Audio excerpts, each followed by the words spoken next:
These movies are at their best when the actors completely buy into the horse shit that they're presented with, and Riley is presented with some horse shit, and he buys into it completely. His entire job is just to be ape shit the whole time.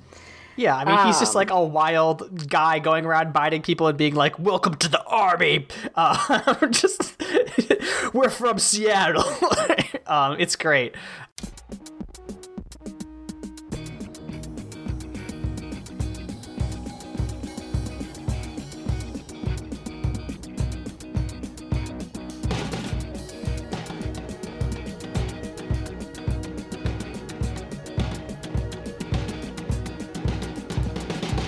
Welcome to Mortified, the Friendship Quest, a podcast where two long-distance friends bounce media recommendations, all in hopes the other will like it. I'm Aaron. And I'd like a little woo, just as a treat. And this week, we enter the next phase of the Twilight franchise with New Moon and Eclipse. Before we get this close to suggesting polyamory, remember you can help us on Mortified the Legitimacy Quest by subscribing to us on YouTube, iTunes, or Spotify, signing up for our monthly newsletter through a link in our show notes, or following us on Twitter and Tumblr at MortifiedPod. Leyla! Aaron! Where you been, Loca? Well, as my Lord and Savior Ricky Martin once said, I've been living La Vida Loca. Hell yeah.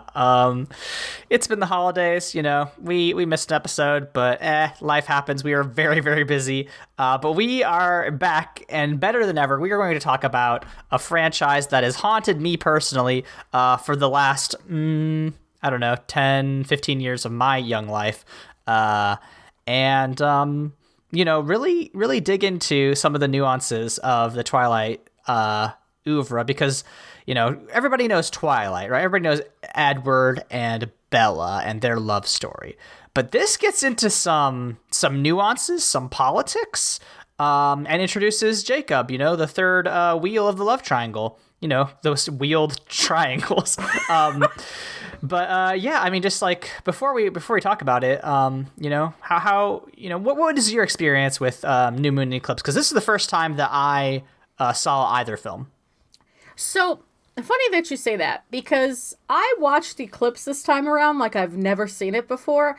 My memory of that film is gone. I feel like maybe I've seen New Moon more, or like maybe just that like montage of Bella like sitting hollow for months sticks in my brain better than anything that happened in Eclipse. But I was truly like, yeah, in theory, I know what's supposed to happen here, but some of it was like new information to me almost. I think both of these movies have pacing issues, as do most movies. It seems like we feature on this program, and Eclipse definitely. I mean, listen, New Moon, we'll talk about it, but I feel like there's a lot of Eclipse that just did not need to be there. And like some of the details are very funny, don't get me wrong. We'll talk about those as well. But yeah, I can completely understand why it felt like watching a new film because I cannot imagine you retained a whole lot of that. No, I mean, like, I feel like making these movies for the creative team was kind of an unenviable task because you have this, like, extremely dedicated fan base to these books that, I mean, the books must have pacing issues, too. I haven't read them in ages, so couldn't tell you. If you get something wrong from the books, that fan base is going to be on your ass. So you have to stay relatively faithful to what fans liked about the books, but in a 2-hour format when the books are like 500 pages long. Mm-hmm. And a lot of it is this like Bella's inner monologue about Edward and shit like that. Mm-hmm, that's true.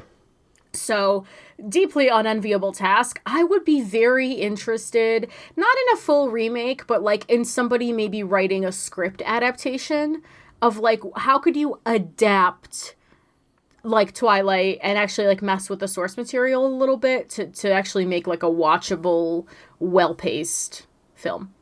Yeah, I think that's a good point. I've heard this on the Just King Things podcast, but they talk about how adapting Stephen King from book to movie is a similarly difficult task because of the amount of interiority going on in the characters.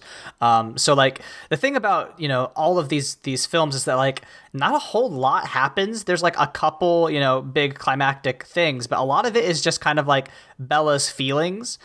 So it does create kind of a difficult position for people to be in because, like, you know, Bella is not a super active protagonist. which is fine if you do it right, but like it's very hard to pull off in a film. Which maybe is why I liked New Moon more, because I do feel Bella takes a lot of initiative in this one. Yeah. For those first two movies, they gave Kristen Stewart fucking nothing. Yeah. So yeah, Eclipse did a lot. I think she has a much better role in Eclipse. But no, you're right. Like, nothing happens in these movies. There's like 2 plot points. They stretch them out forever, and a lot of it is just like the horniest shit you've ever seen in your life. It made me uncomfortable. I would have rather watched like pornography. Like, we'll talk about it. Should we do the plot summary? Well, so first, since we're talking about Twilight, I do want to just really quickly mention that the real life Quileute tribe in real life La Push, Washington, is fundraising to get their community out of a tsunami zone. As you know, oceans are rising and the climate is changing. So I will put a link in the show notes, but if you want to make a donation at mthg.org, movetohigherground.org, I would highly encourage that. I will be making a donation when my next paycheck hits myself. And then I will also say that if you or someone you know is interested in visiting La Push, there is an oceanside resort there. Please read through all the etiquette rules at quileutnation.org first. Obviously, they welcome visitors, but, things like religious ceremonies and burial grounds and all sorts of other spiritual sites are off limits to outsiders. But if you want to go and have like a respectful time and contribute some money to the sovereign nation, they do have ways for you to do that respectfully. So I will put both of those links in the show notes. Just wanted to give that heads up as we are talking about just a fucked up interpretation of a real tribe. So while we're having goofs and laughs, if you want to go do a good thing to undo some of the damage this series has done, I welcome you to do that. I will give this same heads up when we talk about Breaking Dawn Parts 1 and 2 next year. Whose turn is it? Is it me or you? I think it's you. Maybe I can do New Moon and then you can do Eclipse. That works for me. Take it away. So New Moon starts where Twilight left off, which is, Edward and Bella, they are dating, and it's all great. But Bella's just turned 18, making her older than Edward, kind of, because he was turned a vampire when he was 17. And, she's getting worried about, turning older. And that gets worse when, at her birthday party, she cuts her finger, Jasper loses his shit, and then she, gets thrown into a vase or something and then just starts bleeding everywhere, and then the rest of Edward's family is like, I gotta go or we're gonna turn you into a Lunchable, Bella. And that causes Edward to break up with her. He's like, I gotta protect you, you can't hang out with vampires, I gotta go. He goes down to Rio de Janeiro for some reasons that are not explained in the film, but he's just there, which is really good. But Bella is very sad, and falls into a deep depression until she discovers that near-death experiences let her see visions or apparitions of Edward, which is the only way she can see him anymore. So she's like, oh, I'm going to become an adrenaline junkie. And to help her build motorcycles to do dangerous things, she enlists the help of her dad's friend's son, and I guess also a junior in her school, Jacob Black. He goes to that's true. A school on the reservation. Yes, different school. But he is a year younger than her. Actually 2 years at this point. 16. 16, yeah, nice. Dating an older woman, hot. But so they build these motorcycles and they get really close together. And they're kind of in a relationship for a bit, but it's nothing explicit. It seems like they have a connection in there and they're very close, but they're not kissing or anything. But they're in some sort of weird relationship. But then Jacob kind of ghosts her for a bit because he joins a cult. But it's not really a cult. It's more like his genetic destiny, because, as my wife explained to me, the more vampires that are in an area, the more active they are, the more it triggers the werewolf gene in certain members of the population, which, are all, of course, Quileute people in this story, which is a choice, Stephanie. But anyway, they're all werewolves. So Jacob becomes a full-blown werewolf, which is cool. And basically, Jacob explains this to her, and she's like, okay, this is kind of cool. And she starts hanging out with him some more. But then Alice, Edward's sister, sees that she's been doing dumb shit like jumping off of cliffs, and is like... recreationally. Yeah, for fun. She thinks that Bella has killed herself. So she comes home to see that, but she's like, oh, wait, you just recreate? You were doing it for fun. I see. I understand now. At which point, Edward calls their house, and Jacob picks up the phone and then says that, Bella's dad can't come to the phone because he's planning a funeral, implying that Bella has died, when instead it was just like another guy that died. Or was that an important character who died? I feel like it might have been Billy. It was Charlie's friend that isn't a werewolf. Yeah, is that Jacob's dad? No. Okay. So it's just Billy. Okay. So he's dead. Edward believes that Bella's dead. He wants to kill himself, so he goes to the vampire Vatican, which is, they're called the Volturi, and he's going to provoke them into killing him by revealing himself to the world. But Bella and Alice get there just in time to stop him from doing that. Then the Volturi show up, and they're like, hey, you better turn her into a vampire, otherwise something bad will happen. Bella's also immune to their evil power. I guess she's immune to one of their psychic powers. She's not immune to... Is she immune to the Martin Sheen? She's immune to Martin Sheen. Okay. So they can't, predict her future or psychically torture her, which is cool. So they're just like, I guess we'll have to take it on faith that you'll turn her into a vampire later instead of now, which is wild, but it's fine. And then at the end, Edward asks Bella to marry him. Mm-hmm. Cut to black, open on the Twilight Saga Eclipse, the third movie in this insane franchise. So Victoria from the first movie, whose boyfriend was killed as the final boss, she's still pissed that Bella is loose. She wants Edward to feel the same pain that she felt when James died. So what does she start doing? She does a little drive-by bite, and she starts a army of vampire newborns in Seattle. And the whole thing is that newborns, because they still have human blood in them while it's being converted, are the strongest a vampire will ever be. And they're also bonkers. They want to feed. So Seattle turns into a war zone. There's just a ton of baby vampires being born as Victoria raises this small army of newborns. And the Cullens are starting to hear about it, and they're like, okay, we don't know what's going on. Our powers just aren't reaching. Alice's vampire future-telling radio is getting a little fuzzy, because it seems like whoever's making the decisions in this new army, they're not actually making any decisions. They're just leaving it to a different actor. So this whole movie is kind of this struggle between Jacob, who, Team Jacob had their rise in New Moon, and Edward, who came back, and now him and Bella are together again, and it's this, push and pull of, she loves me, she loves him not. It's deeply annoying, but the whole thing culminates in okay, hey, we gotta take care of this vampire problem before they come for us, or before the Volturi show up and show that we haven't converted Bella yet. So they recruit the wolves, who are also endangered by this, to kind of help them with this newborn army. Bella keeps asking Edward to turn her into a vampire this whole time, and he keeps refusing. He's like, I want you to marry me first. And she's like, dude, I'm the product of a divorce. I don't really know if I believe in the institution of marriage. How about you fuck me instead, and then we'll figure it out.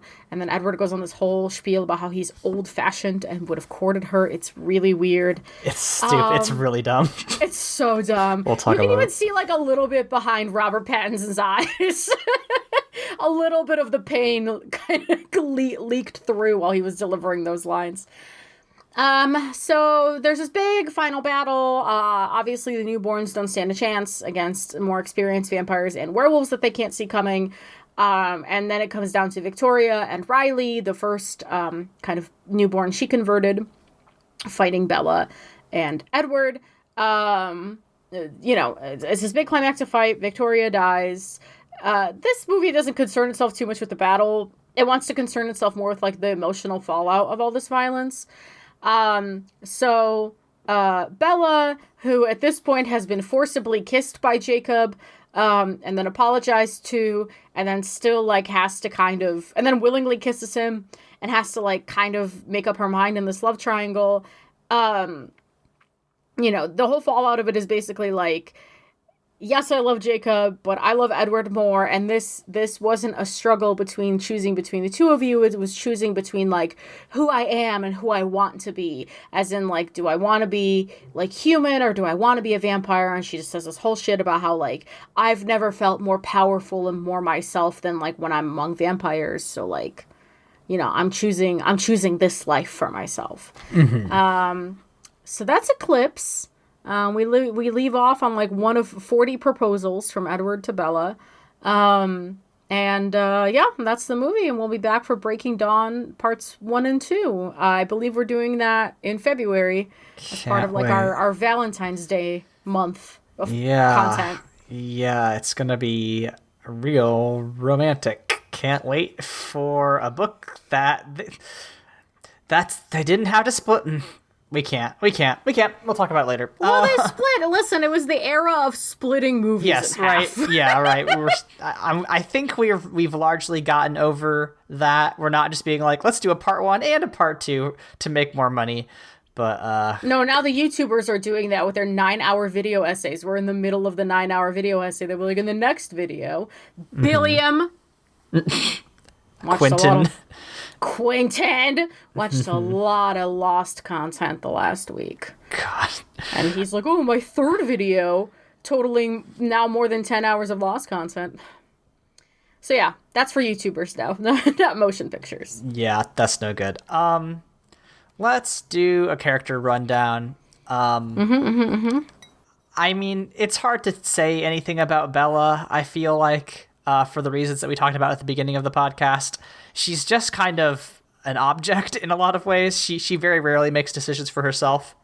Yeah, I like that in Eclipse she starts to get kind of mad about that. Yeah. I feel like in Eclipse is the first time we kind of see Bella as, like, a character, because she does genuinely start to get, like, mad at Edward and Jacob for the fact that they keep making decisions for her. Mm-hmm. Like, now that she has more of an understanding of, like, this supernatural world she's been tangled up into. She does at one point say, like, hey, y'all, from now on, I'm Switzerland, which is an incredible line. Incredible line. She does also like to put herself bodily between a vampire and a werewolf all the time. So, that's fun. I want to fight whoever was styling Kristen Stewart's hair in Eclipse. Half the time it looked, like, really good, and then half the time it looked awful. And I need more of the really good. And I can't quite tell if that was, like, an artifact of the time or what. But, Rosalie consistently looked great, so who's to say? Yeah, I thought they all looked fine. I have no comments on their hair, but it's just too big. It was just too puffy. Somebody needed to run through some fucking anti-frizz through there. Our boy Edward was kind of barely in New Moon. How did we feel about him in Eclipse? I think from what I saw of Edward in New Moon and Eclipse, I really don't like him as a character. I think he kind of sucks. He does kind of suck. Like, at first he's like, oh, I want this person to be part of my life forever. But then as soon as, the thing happens that happens with vampires, which is when you have blood, they freak out a little bit. He's like, oh, I could have never seen this coming. I guess I have to never see you again and go hang out in Brazil. Like, he doesn't have to do that. It's a completely contrived plot point. I understand why you do it, but, like, it does make the character less likable to me.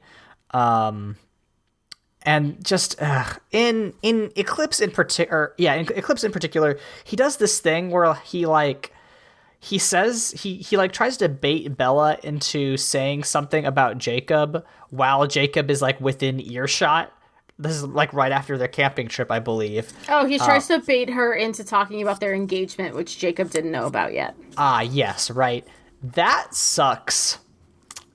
That's no good, dog. Like, why tricking your partner into saying something so it will hurt someone else is a shitty thing to do. Like, no matter, like, I don't care how fucking cool you are, like Mr. Vampire Man. I just, it sucks so bad. And Edward's, Edward is a very inconsistent character, or at least like he comes off as very manipulative in a lot of ways. Like when he talks about how he's like, oh, I don't want to fuck you because I would have courted you. I would have asked your father for your hand in marriage. And it's like, hey, bud, Charlie lives down the street. You could talk to him about this. And it makes it seem like his philosophy and his, moral predilections are, full of shit, right? Are completely useless. But like, we know why he holds these beliefs is because of as you pointed out in our notes, the metaphor, how Twilight is a metaphor for being Mormon and also, getting turning into a vampire is like getting your cool body, but your cool enlightened body, but also like having sex. I guess it's weird. But like it makes when Edward expresses, his beliefs and opinions about that, it makes him really shitty. Yeah, he's... So for about a year on Tumblr, there was a pretty popular little comic series that I linked a couple times in the notes. Yeah, it's called Twilight But Okayer. I think the creator kind of burned out a little bit or like lost interest, but the artwork that they did do in the time, transcendental. And there's one little comic that they made that actually like made me understand what was so appealing about what could have potentially been so appealing about the Edward and Bella thing, which is like Edward can read minds, and it's not like he necessarily chooses to do so. Like it's just kind of ambient noise around him all the time, and it's like, oh, Bella's is the only mind I can't read, so it's like she's the only person it's quiet around. I was like, that's such a nice take on this romance. And if anyone on any of these creative teams thought to present that point, it would have been like, okay, I understand now why he's so like drawn to her. But I mean, it's very teen romance. It's like very, oh, like we're destined to be together, but you and you're married and I'm 30 and picky, so like it's just hard to like it's hard to buy into that kind of like destined inevitability while it tries to be so grounded in like our real world. It's not like we're reading a fable. It's like she goes to high school. They talk about homework all the time, right? So yeah, I don't have the same buy-in. I really don't.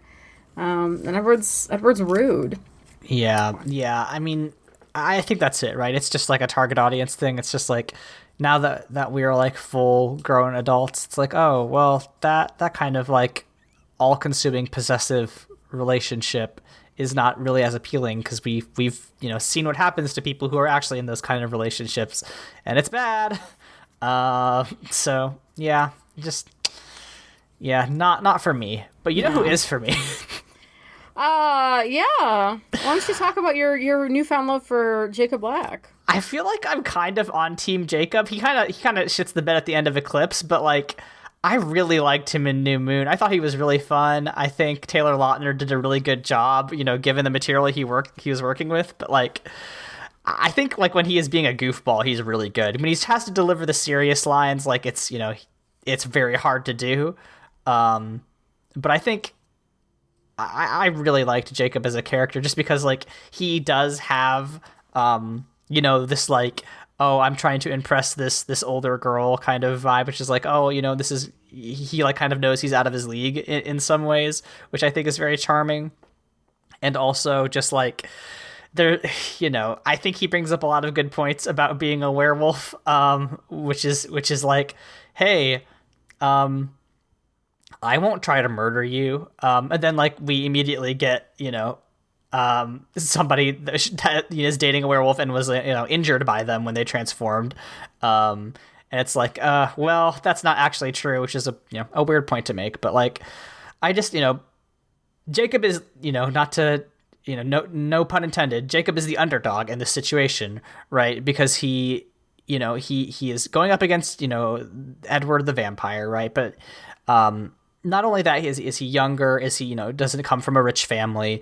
Is othered from the society because he lives on the reservation. But also just like, he's really just set up to be the foil to Edward, like literally hot and versus cold.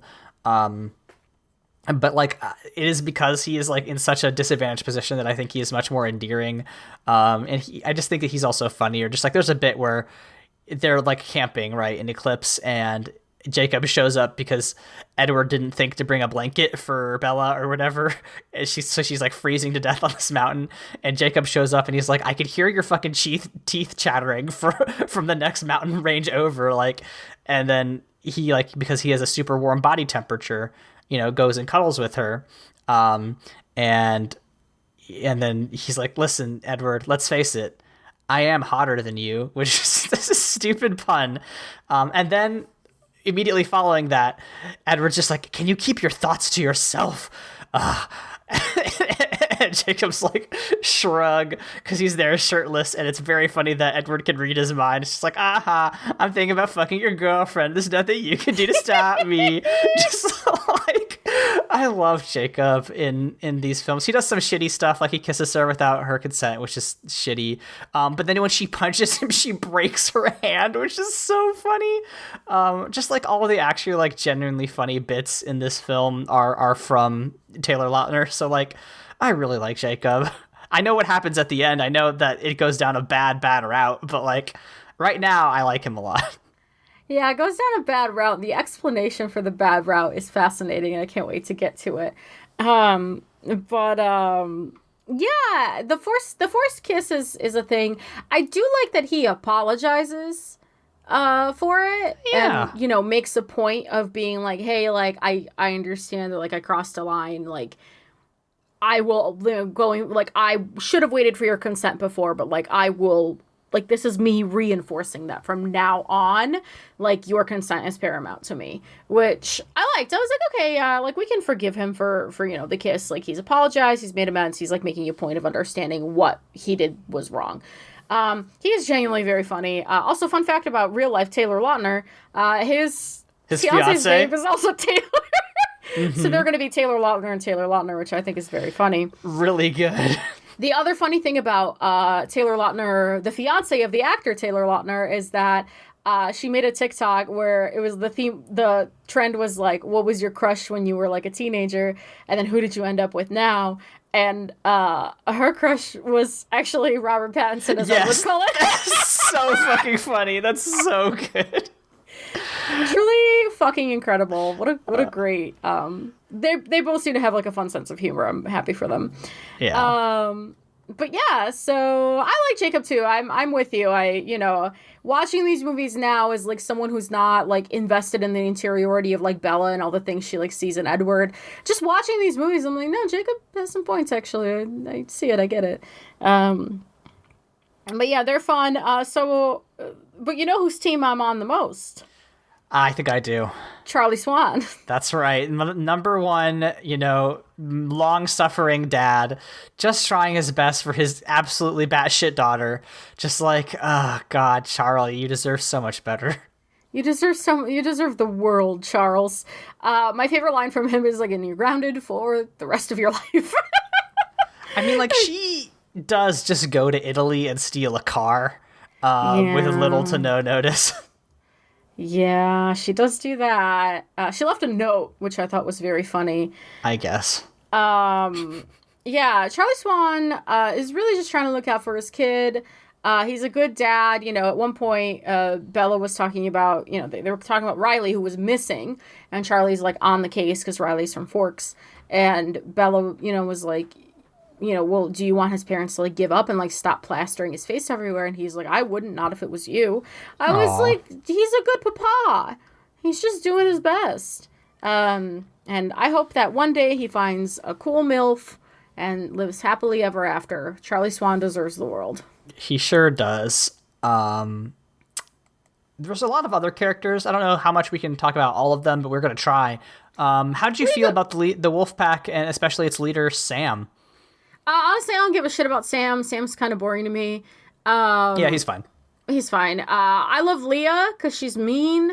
And the girl werewolf, you get one girl, get a token girl werewolf, but I think you and I both loved little baby Seth Clearwater. Yeah, like this. I wanted way more of like the other members of the pack, because they were always so funny and interesting whenever they showed up. Like Leah, of course, we love a mean woman. We get our first female werewolf, which is great. But also we get Seth, who's just like a little guy who's like very cute, and he's like a 14-year-old, but he's also a werewolf. And he joins in like whenever they're razzing, because all of the werewolves share a telepathic link.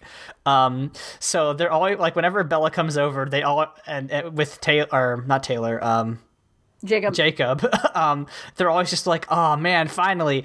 It's so nice to not have to hear Jacob's stupid inner monologue, like, oh, how much I love Bella, how hot I think Bella is. Why doesn't Bella love me? He's just like, I need to leave. It's so good. But yeah, no, the younger wolves are so great. Yeah, they fucking rule. I also love that Jacob made a really big deal about Seth being 15, but Jacob was supposed to be 16, and it's truly like a real 15-year-old standing next to Taylor Lautner, who must have been like 22 filming this. Yeah, no, fully. Like, I don't know how much of his muscles were CGI, but like that dude is just like shredded, like dwarfing this poor kid next to him. So jacked.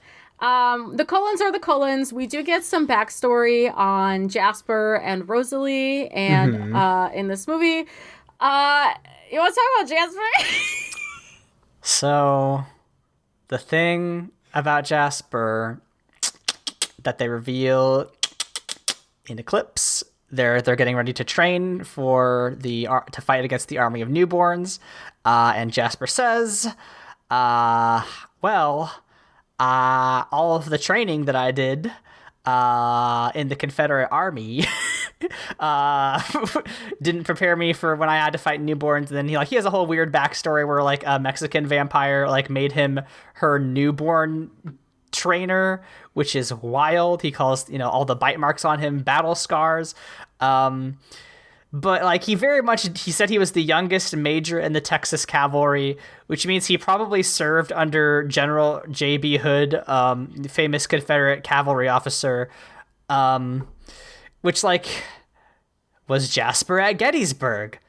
If Jasper was at Gettysburg, why didn't he like do anything about it? Like Leyla asked the question, like, if it's suggested that Jasper, was in part of the Confederate Army, like, why did they lose? And I was like, oh my God, why didn't they just have a vampire man obliterate the Union lines? Like, this is a thing that if you listen... It's also because he said he never loses a fight. I was like, so does that imply the war? Mm-hmm. They didn't know. Maybe he was like about to go reinforce them at like Antietam or some shit, but then he was like, real quick, I gotta go meet this Mexican woman named Maria. Oh no! And then like maybe that's his backstory, is that he was gonna join the Confederacy, and then he got switched over into this weird like vampire hunter trainer. I don't know. This is such a wild choice. You don't have to make it. No one is forcing anyone to make a character a member of the Confederacy. I don't know why you would do this. It makes Jasper not a likable character for a lot of people, because of the fact that he fought for the fucking Confederacy. Yeah, we also get Rosalie's bummer ass backstory, where she Yeah. was assaulted and then took revenge on the men that assaulted her. I did like that when she went to kill her fiance, she showed up in a wedding dress, and when it cuts out of the flashback, she just goes, that was pretty theatrical back then. I was like, I mean, girl, that's you deserve to great. be-" Like, listen, revenge narratives are all well and good, but it's just, I don't like that kind of story. But I think they're good characters. I like the fact that Rosalie's just like, I want someone in the room saying that Bella does not have to be a vampire. And like, I think that's a little silly. Like, you get superpowers when you're a vampire, so like, I think it's a pretty hard sell to be like, oh, you shouldn't have cool superpowers like I do. But like, I do think that she's, at least somewhat interesting. And I'm glad she's there. I like, that's the thing about Eclipse, is that like nothing happens except for, the big fight. But like, you get so much backstory into the Cullens and the rest of the wolf pack, and like, you get the character flesh out stuff that like, because the book is all interiority, you might not have gotten the book. I mean, or because the book's also 500 pages, you did get in the book, but like, because you wouldn't have gotten the movie. But like, you get these little insights into characters that are just kind of fun, and were like genuinely a relief for me when I was just like, I don't care about Edward and Bella and Jacob's love triangle. What I do care about is, all their fun friends who are just dunking on them constantly. Yeah, there's a lot of like fun side characters in this franchise. I think the rest of the vampires are like fine. Alice is doing her Alice shit. Carlisle and Esme are there to be hot. It's all good. Emmett's there to be funny. Emmett rules. Honorable mentions. Anna Kendrick. She gets like 6 lines in these movies, but she crushes all of them. She's great. There's a bit where in New Moon where Bella is gonna go like hang out with a man who offers he has beer and motorcycles, and she's like, I'm gonna go hang out with that man, and she's like, what are you fucking doing, Bella? And like, it's just like completely stunned the whole time. Also, another honorable mention from the high school is that guy that wanted to go out with Bella, but then he and Jacob and Bella all went on a triple date. And the best part of that scene was the fact that they were going to an R-rated movie, so Bella had to buy Jacob's ticket. Truly, like, these movies are mostly horse shit, but they have some funny fucking moments. So good. The movie they're going to see is like called like Punch Face or something. It's Face so Punch. Yeah, it's incredible. Such a good name. And then their other option was Love spelled backwards is still love. Yeah, another incredible movie title, like hysterical. Like somebody writing the script was funny, and they milked it for all it was worth. They did. Oh, I got some good laughs out of that. It was the high school stuff was funny. Honorable mentions for Victoria and Riley. Honestly, mostly for Riley. I don't really care about Victoria, even though she's Bryce Dallas Howard. Riley does some incredible, like, these movies are at their best when the actors completely buy into the horse shit that they're presented with, and Riley is presented with some horse shit, and he buys into it completely. His entire job is just to be ape shit the whole time. Yeah, I mean, he's just like a wild guy going around biting people and being like, welcome to the army. We're from Seattle. It's great. I think the way that they get around the psychic, predictions is very stupid.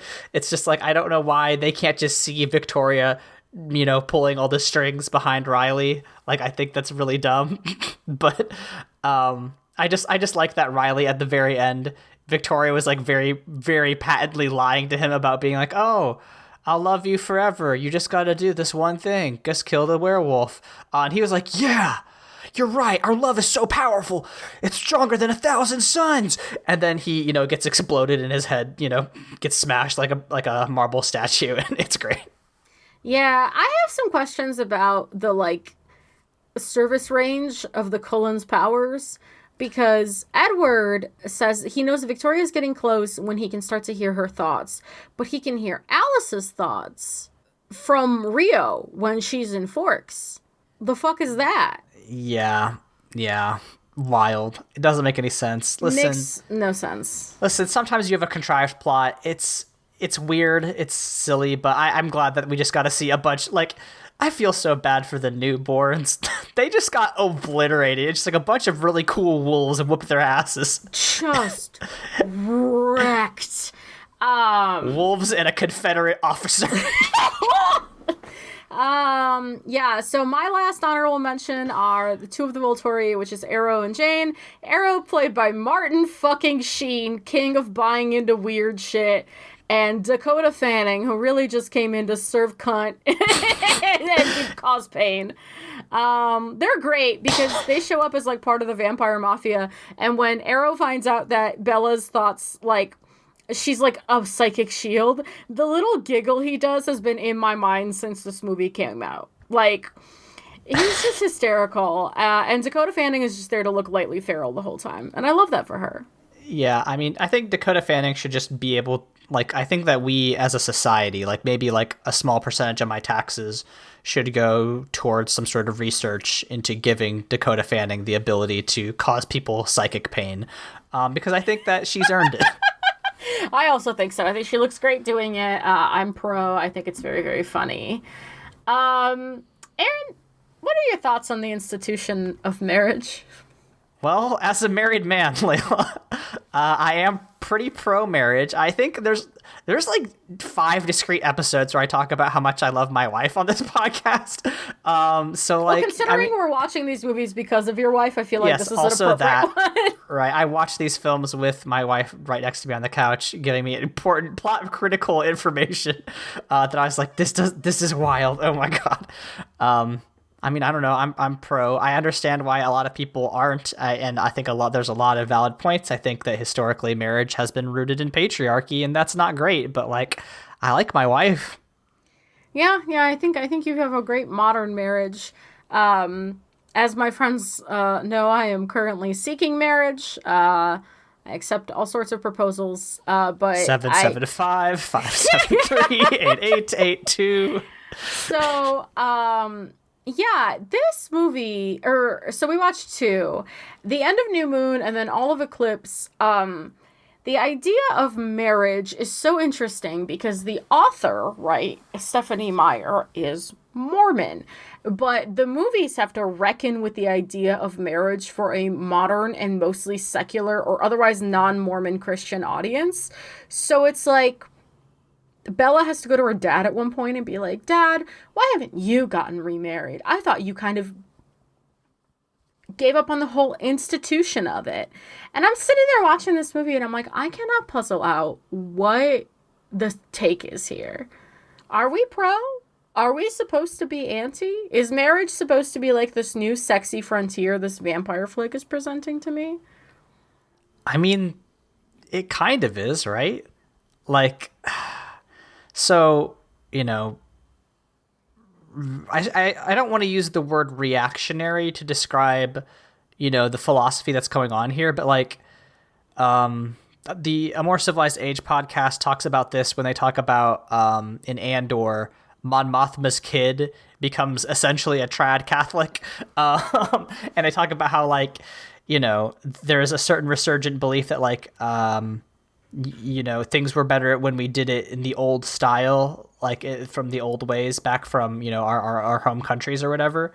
And like, I feel like it's a similar thing here, like, or like maybe not a similar thing, but like the ideology is similar in that, like, there are a lot of, I went to Catholic high school and I had to sit through a lot of seminars, which is like, you know what's fucking sexy is waiting until marriage and not using condoms.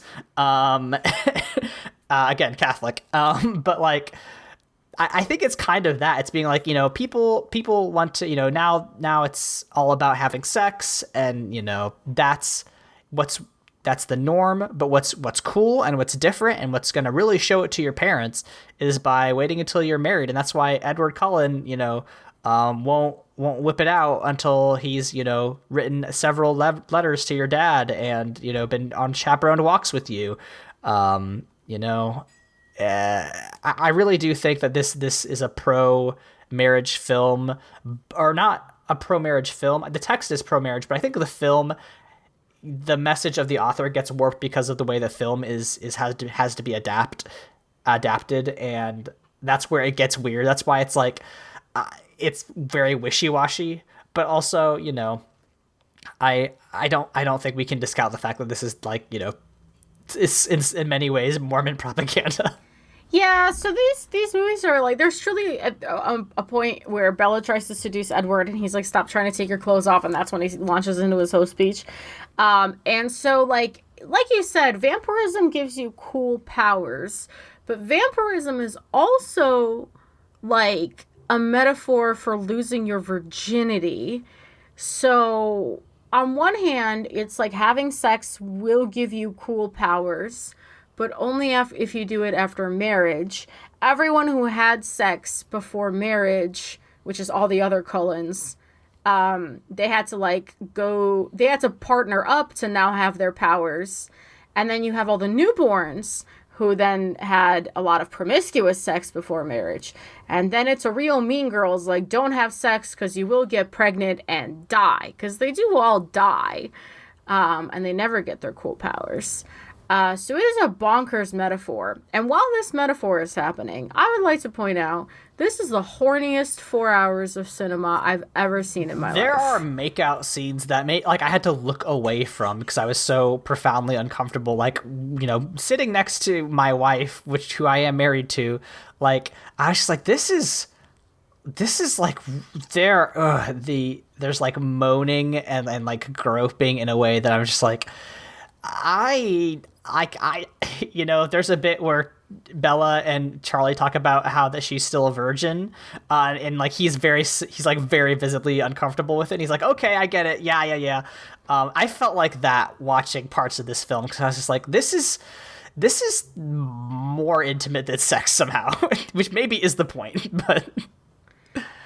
Yeah, it is more intimate than sex somehow in it.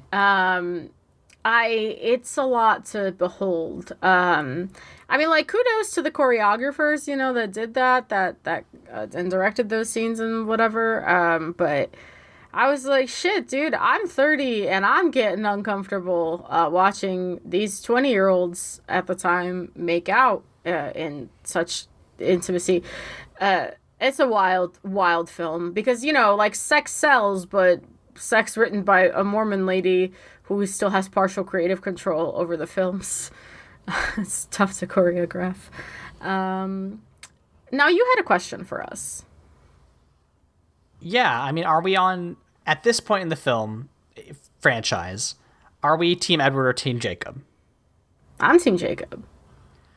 I mean, I think so too. I think he does some like gross shit, right? I said like at the end of Eclipse, but like, you know, he is really the underdog in all ways, and Edward, you know, whatever gross shit Jacob does, Edward does more gross shit and is unfunny. So like, you know, at the very least, I'm Team Werewolves. Like, the Cullens seem fine, but I just think wolves are cool. Yeah, I was a wolf girl when I was growing up, so like 100. We all know that my ultimate 2D crush is and forever will be Koga from Inuyasha, that slutty lesbian wolf demon. Rumiko Takahashi really said, I'm gonna give you androgyny, I'm gonna give you fur, I'm gonna give you awu, and I said, yes, ma'am. And I've been saying that for the last nearly 20 years of my life. I think Edward, just like Jacob, would benefit from his family making fun of him more. Because he's very emo and very melodramatic, but like when he goes to Rio, Alice is so serious about it. She's like, he wants to be alone. That scene would have been so much funnier if she was just like, yeah, we tried to get him to hang out with the family so he'd feel better, but he's like off moping and writing sad poetry in Rio. Like, someone needs to bring him down to size a little bit, and no one's willing to, and I think that maybe they should more. Everyone takes Edward so fucking seriously, and it's just deeply annoying. But yeah, Jacob, I mean, like, listen, maybe I'm just getting sentimental in my old age, but like, I kind of like death terrifies me to my core, but I kind of like being mortal, you know, and just like the concept of just having that one person you know for eternity, and then you die of like violence at some point. You can't die of old age. That sounds lonely and sad. Yeah, You know? I don't know. I feel like I come down on the side of immortality, because like, one, there's always going to be more video games. Are going to And be more video games. and like that's one thing that I think about as I get older is like, well, maybe the world is not great, but like I'll probably always have video games, unless something real bad happens. And if I was immortal, I would matter if something real bad happened, because then I could, just be immortal over it. But like, yeah, I mean, I don't know. I just think that there's a lot of shit to do. There's so many books to read. There's so many podcasts to listen to. I would have, if I was immortal, I would probably get really good at MIDI painting. Like, I think immortality is cool. I don't think being a vampire is cool. I think that's the trade-off, right? Oh my god. Okay, I think if we ever run a one shot, I think it would be fun to do a bunch of immortals that have just a bunch of niche fucking hobbies. I don't know what game system could support this, but I think it would be a fun way to make some characters. Yeah, great. Amazing. Thank you for that. I think I've recommended to friend of the podcast Ange a Twilight-based tabletop game before, so like I'm sure there's stuff out there. Oh my god. Yeah, there fucking must be.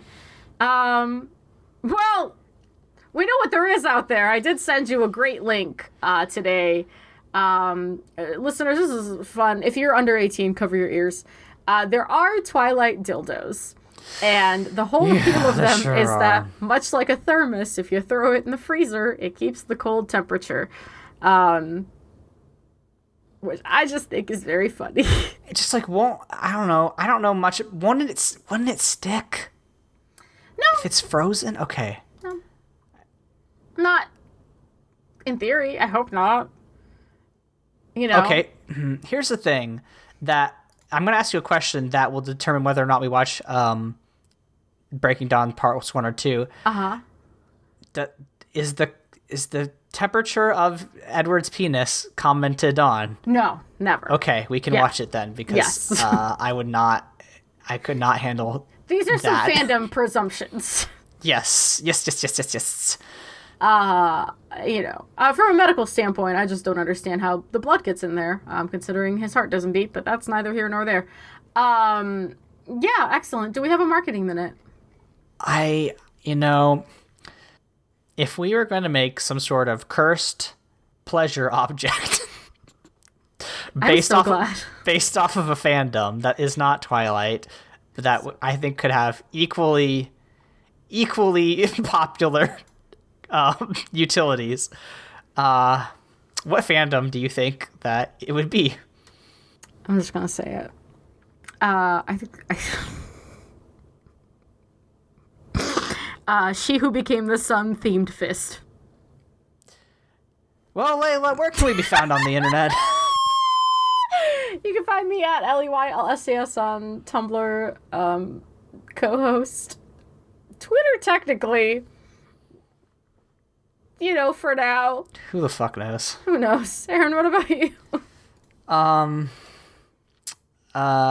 Twitter at AaronSXL. I think I'm at AaronSXL on co-host also. I'm at I'm at AA Voight on Instagram and Mastodon if you're on fucking Dice Camp, I guess.